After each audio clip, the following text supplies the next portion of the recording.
Come on, Sheikh, come on. Everything good.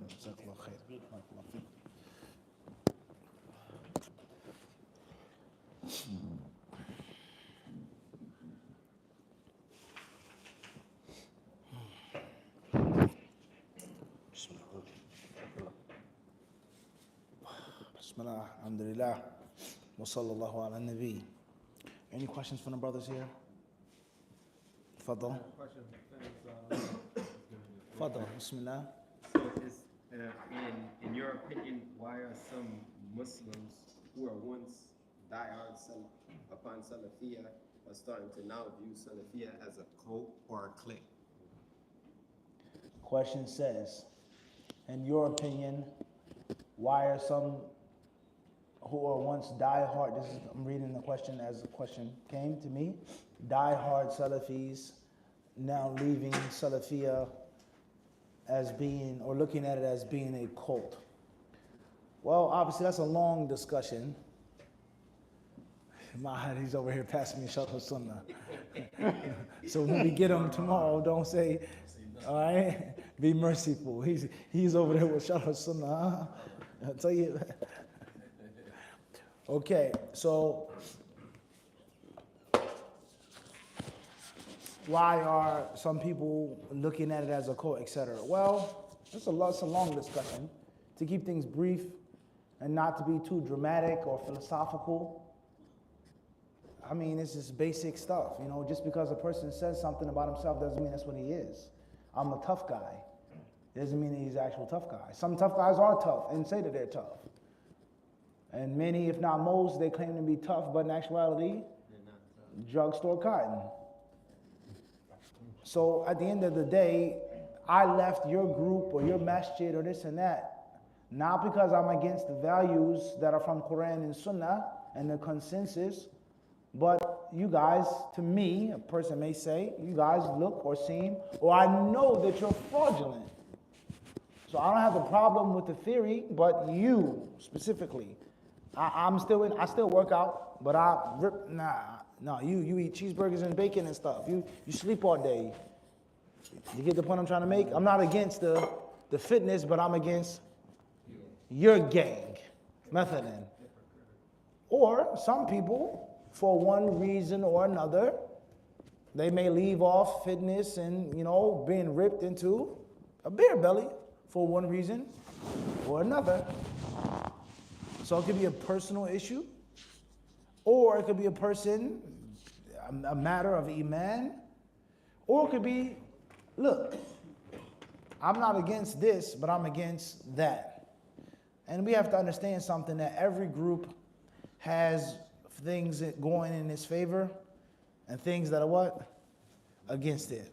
All groups have taken things from Quran and Sunnah. All groups have taken things from Quran and Sunnah and then what? Abandoned things from Quran and Sunnah. So I think you got to look at it like that. What defines a cult? That's a question that you have to answer yourself. If I say you can only sit with me and study with me, or somebody appointed by me, the moment I catch or I hear you studying with anybody else or going to any other master or lecture, you're excommunicated and kicked out. We are the only ones who have the guidance. And all of Queens, all of New York City, it's just Van Wyck, Hadith Disciple, nobody else. You can't learn or benefit or study from nobody but me. That's it. Or few select people that I point out. What does that become, right? I claim to stand for something, Hadith Disciple, but then you catch me, reading and studying Qurani stuff. Bukhari is fake and made up. You're going to do what now? Something is off with you. You said Hadith Disciple, but now you're saying it's just the Quran. So oftentimes people, they don't want to have any accountability or liability. You're this, you're that, instead of.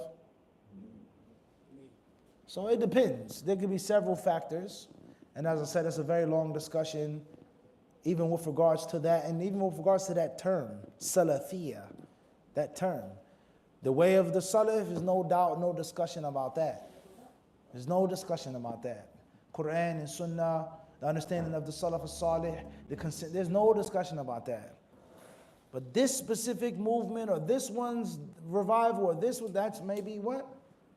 And obviously, most importantly is look at the core values of what Adawat al-Salafiyya was supposed to be. Tasfiyah, tarbiyah, ilm, knowledge.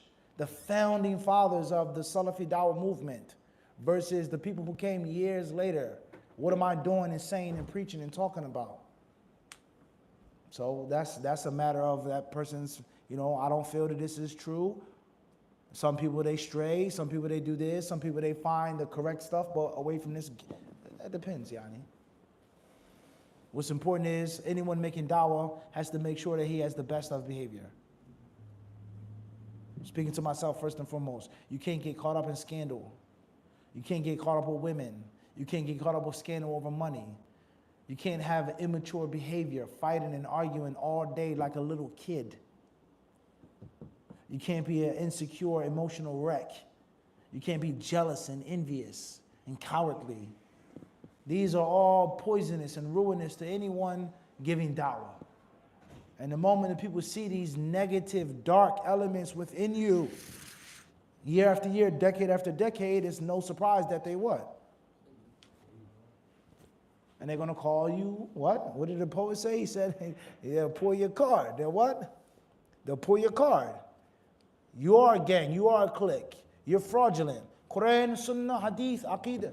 No issue. But you and your thingy, you ain't serious. You're not about fitness and working out. You just do that for money or for women or for fame or for views. But you're really not into what? I came to you saying I want to get in shape. You come back with me, I change my... You're not what? You're not real. So, I mean, Allahu Akbar, may Allah help us all.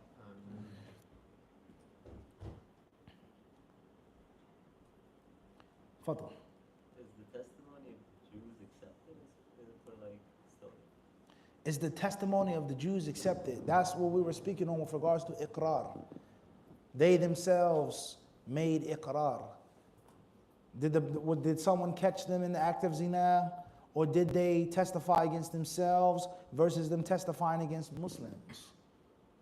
There are details concerning all of those matters with regards to the relationship of Ahlul Dhimma and the people of Islam. If a dhimmi is killed by a Muslim, is there eye for eye retribution or not? There's all khilaf on that. Let alone what we mentioned with regards to Surah Al-Ma'idah, is it lawful for the Prophet ﷺ to accept their judgment on themselves, or does he rule on them based off of the Quran and Sunnah?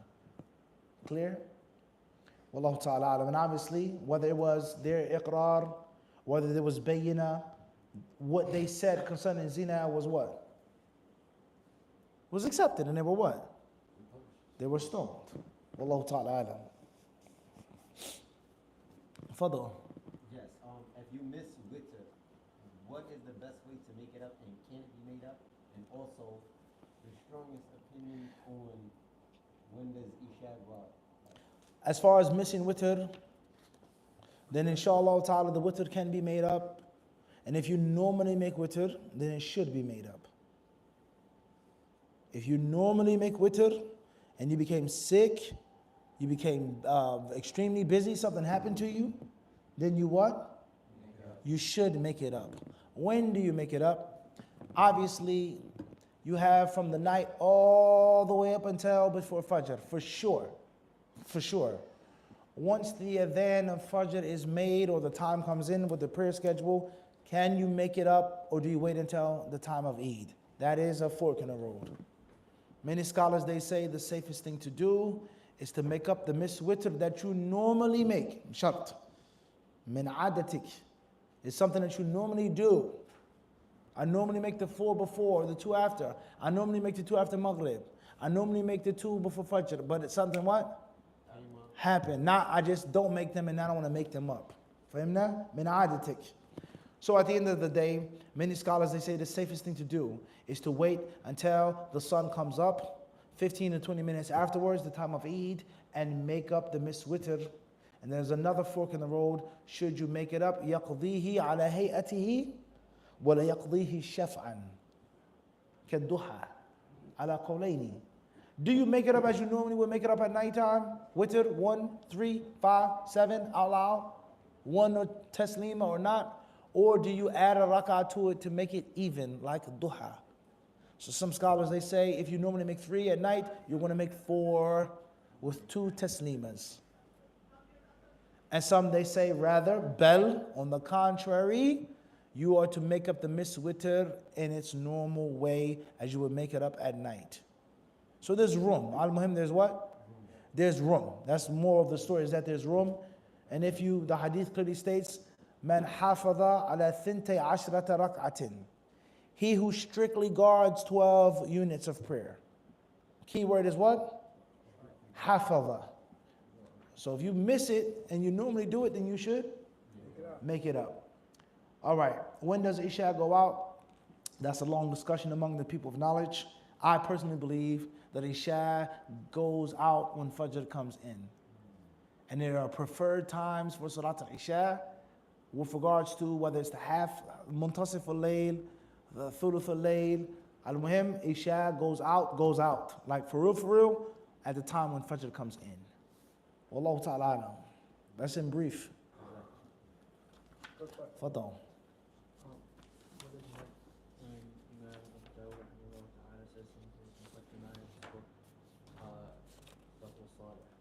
ايش؟ الحديث الصالح. صالح. طيب. أبو داود رحمه الله تعالى إذا قال الصالح كأنه من الألفاظ المشابهة للحسن. جيد. يعني إسناده ليس بذاك القوي وليس بذاك الضعيف. ومنهم يعني اختلف أهل العلم ممن جاء بعد الإمام أبي داود في تفسير قوله صالح. وما سكت عنه فهو صالح. يعني صالح للاحتجاج، يعني ضعيف يصلح في الاعتضاد والاستشهاد. ولا صالح يعني نفسه سنده جيد على قولين. فمنهم من يقول مراده رحمه الله تعالى أنه صالح للاحتجاج في المسائل الفقهية في الأحكام، أنه يصلح أن يستشهد به وأن يذكر وأن يستأنس به في المسألة، صالح للاحتجاج. ومنهم من فسر فهم من قوله وفسر قوله بمعناه إيش؟ جيد. وطبعا أهل العلم يختلفون مثلا في الراوي المسكوت عنه، في الراوي المقل ليس له من الرواة إلا 3 رواة، هو مقل ولم يعلم بجرح، لم يعلم بجرح. نعم على تفصيل توثيق ابن حبان والله تعالى أعلم. طيب if there are no other questions, let's see if there's anything more online. تفضل. So if a Muslim is referring to the time before they were Muslim, is it correct to use the term Jahiliyyah or is it not correct? Before I was a Muslim, can I use the word or term Jahiliyyah? For argument's sake, one could say my Jahiliyyah, my period of Jahiliyyah. Mumkin, maybe. As far as generalizing it, then no. Because Allah has perfected the religion and Allah has obliterated kufr and the time of kufr. There will never ever be it again. It's nothing but the end of time. And the Prophet tells us, لا تزال طائفة من أمتي على الحق. لا تزال طائفة من أمتي منصورة. Alright?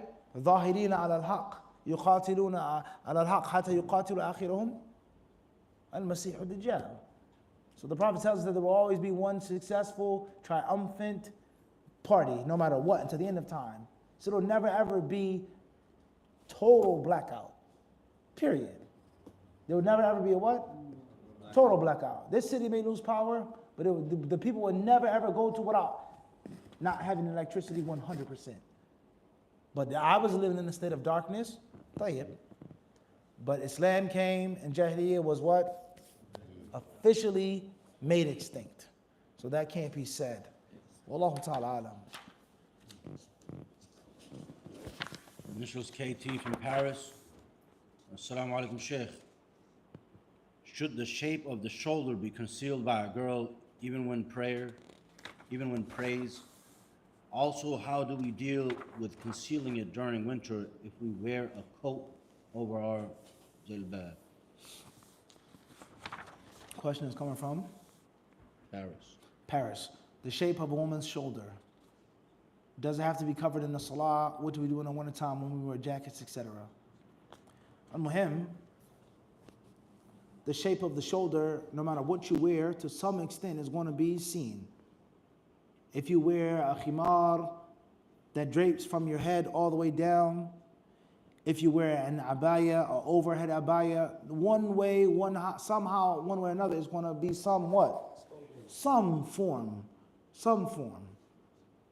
Now, it being hugging and fitting, tight, I having a khimar, but that's a different story. So therefore, what you wear to cover your awrah, that's how you're going to pray. That's how you're going to offer your salah. Not covering your hands in your face, according to those scholars. And obviously, a woman's khimar shouldn't be tucked in. It shouldn't just cover her face, but it should drape down upon her solar plex, her chest, to her belly, to her navel, etc., to her abdomen. So the shoulder should always be covered, for argument's sake. But it's some things that you can't, some things you just can't help. At the end of the day, wearing a coat, I don't understand the coat part of the question. The coat should cover your shoulders and body even more. And a Muslim woman shouldn't wear anything which is tight. Coat, like show the shape. There's nothing you can do. La yukallifu Allahu nafsan illa wus'aha. What are you going to do? You put on a coat, it's going to show something. But it's not the same as me seeing your shoulder blades, looking, oh yeah, really nice shoulders. It's cold outside. You're wearing a jacket, a coat. If a woman is tall or short, if she weighs a little or if she weighs a lot, there's going to be an extent of that being what? You can't do nothing about that. I only weigh 90 pounds. You wear a khimar overhead, people want to see that you're thin. I'm a little whack of that. There's nothing you can do about that. Wallahu ta'ala alam. And this was R.A. from Boston, Massachusetts. What is the severity of breaking an oath to Allah? I'm really scared. Also, if I'm broke, do I fast 3 consecutive days or any 3 days? If a person broke an oath, you make the expiation of that oath to the best of your ability. It's a good thing to have fear, to be scared and afraid, but do not allow that to translate into waswasa. Wallahu alam. Initials H.G. from Fontana, CA. How does one overcome insomnia and develop a healthy sleeping schedule? Overcoming insomnia and developing a healthy sleep schedule. Seek Allah's refuge, seek Allah's protection. Allah tells us in the Quran that He made the night a time of rest and repose. Sakana, right? A means of calmness and stillness, serenity. So you invoke Allah subhanahu wa ta'ala. Oh Allah, indeed you have made the night a time of rest, so make it a place of rest for me.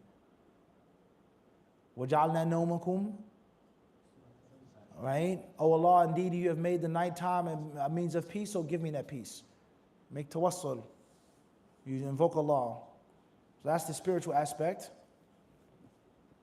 Asking Allah to protect you from bad dreams, nightmares, scary things, bad companions. That's the spiritual aspect. And of course, the physical or mental aspect. Tire yourself out during the day. Never sleep during the day if you can help it. Develop a sleeping pattern. You start winding yourself down. If I plan to sleep at 10:30, I need to start winding myself down at 9:30. Try to avoid electricity for an hour before you sleep. Candles. Avoid caffeine. Avoid things which are going to stimulate your mind. Make for yourself a routine or a habit of sleep.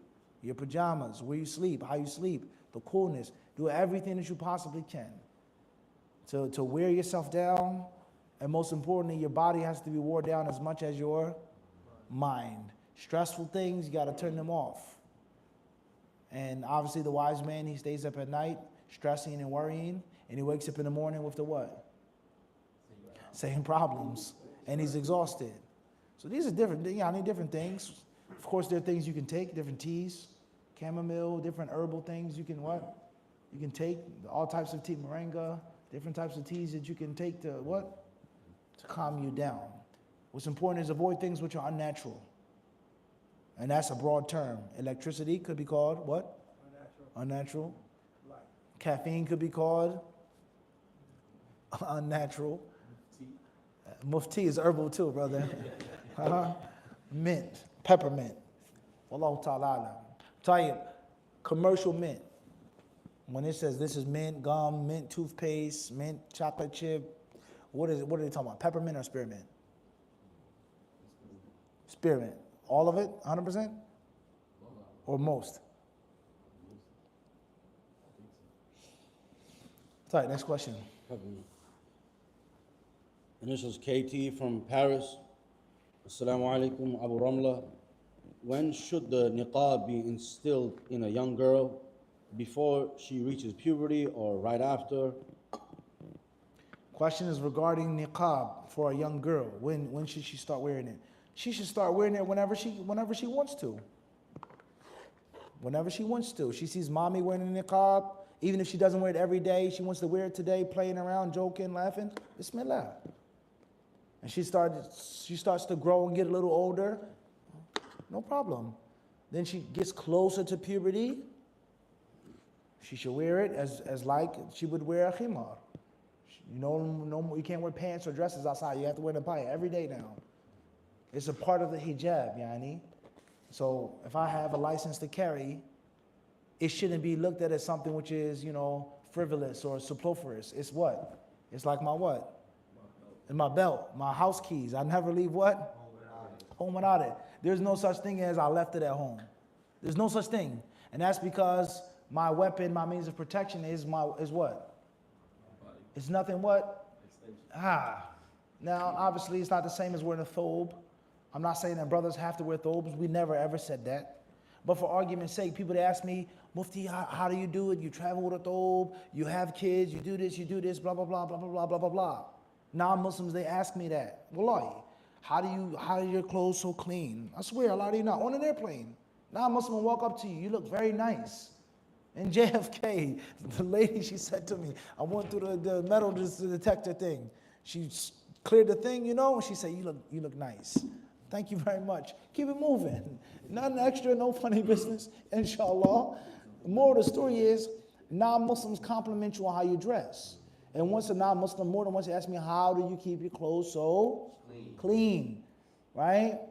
So why am I bringing this up? If this is how I dress every day, then me playing football, wrestling somebody, getting into a fight, riding a horse, riding a dirt bike, me doing any activity, it should be what? Because the thobe is nothing, which is additional. I got a thobe for doing dirty stuff. I got a thobe for playing sports. I got a pajama because it's my what?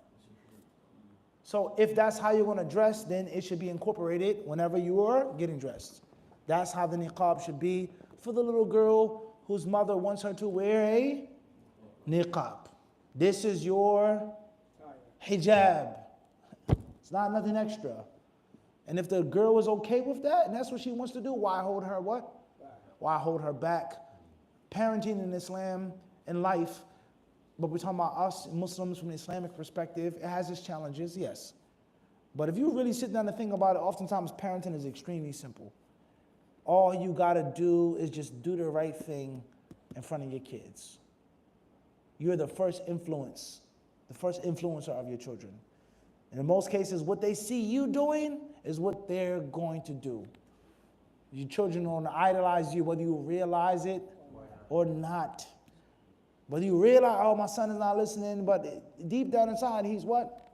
Good or bad.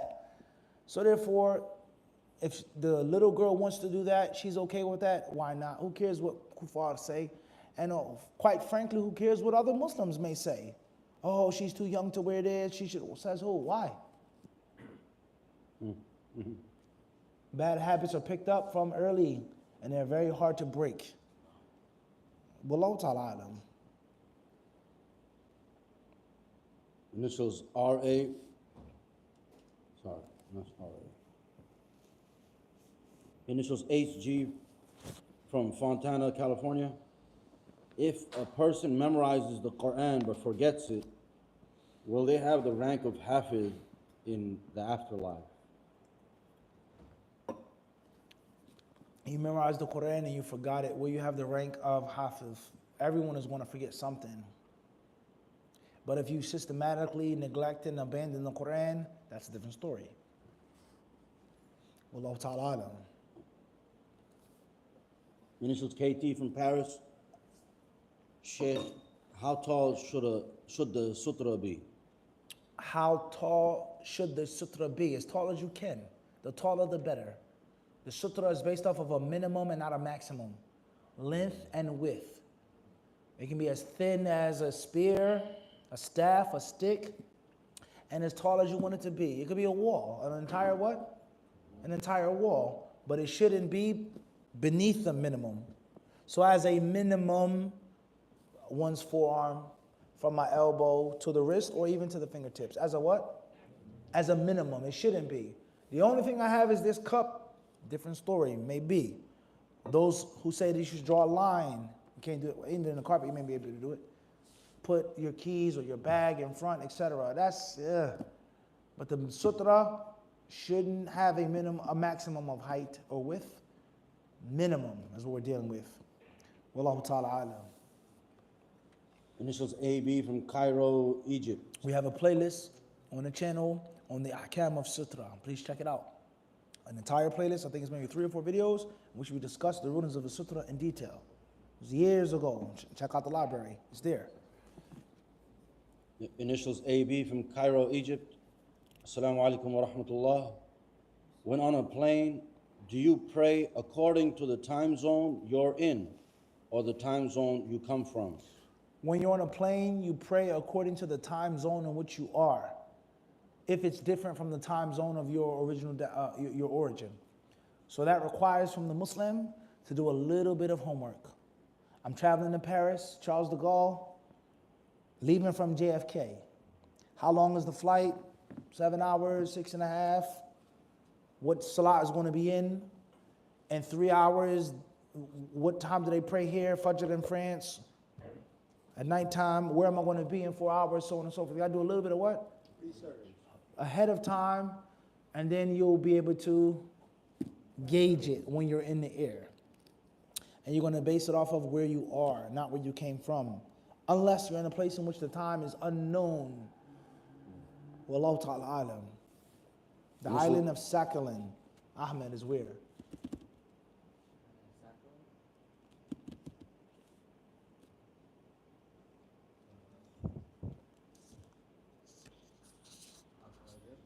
Outside of Europe. That could be anywhere.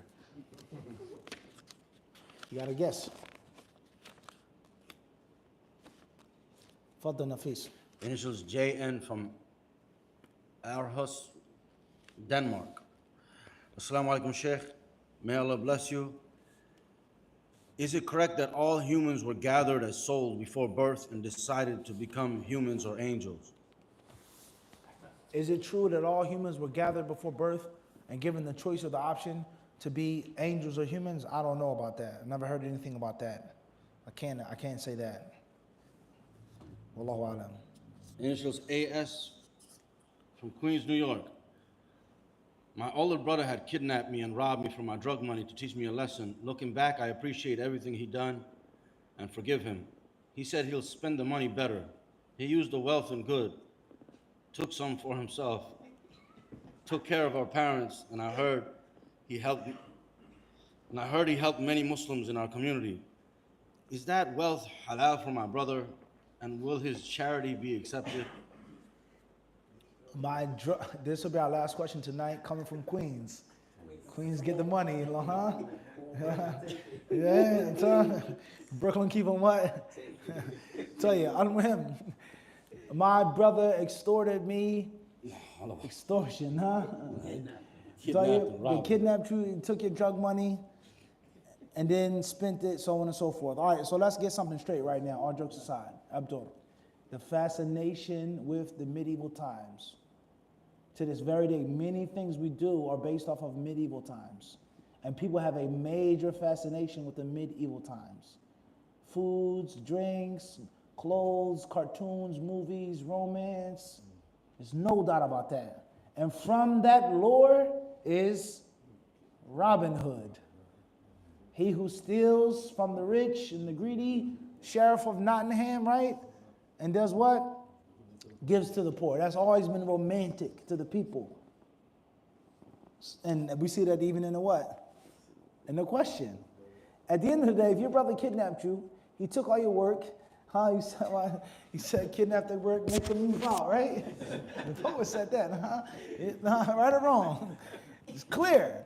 So he took all your work, he made you, whatever the case may be, and he spent it. Is it good? Is it halal? So on and so forth. If it was years ago, and alhamdulillah, as your brother, inshallah, you don't retaliate or nothing like that. You didn't retaliate, you're not going to retaliate. It's done.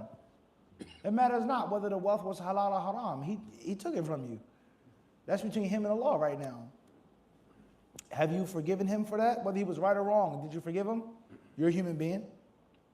It was a good lesson. You taught me how to be tougher, how to be smarter. Even if I'm doing a haram, you taught me how to what? How to maneuver properly. That's what Big Brother is for. So that's one thing. Ala kulli hal.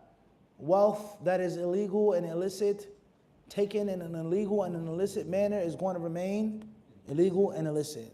Malul khabith. It's better to do something with it instead of that wealth being what? Squandered and wasted. But that doesn't mean that it was accepted from him, and it doesn't mean that you can take haram wealth and make it sadaqah. And of course, all jokes aside, there's a very long discussion with regards to what is clean money. Is there such thing? All right, ala kulli hal, Muslims should avoid selling drugs. Muslims should avoid kidnapping, inshallah. Muslims should avoid extorting. Muslims should avoid all of these things which lead to complications. We can say that at the least. What? Complications. Allah subhanahu wa ta'ala surely knows best, and with him is all successful. Alhamdulillah Rabbil Alameen.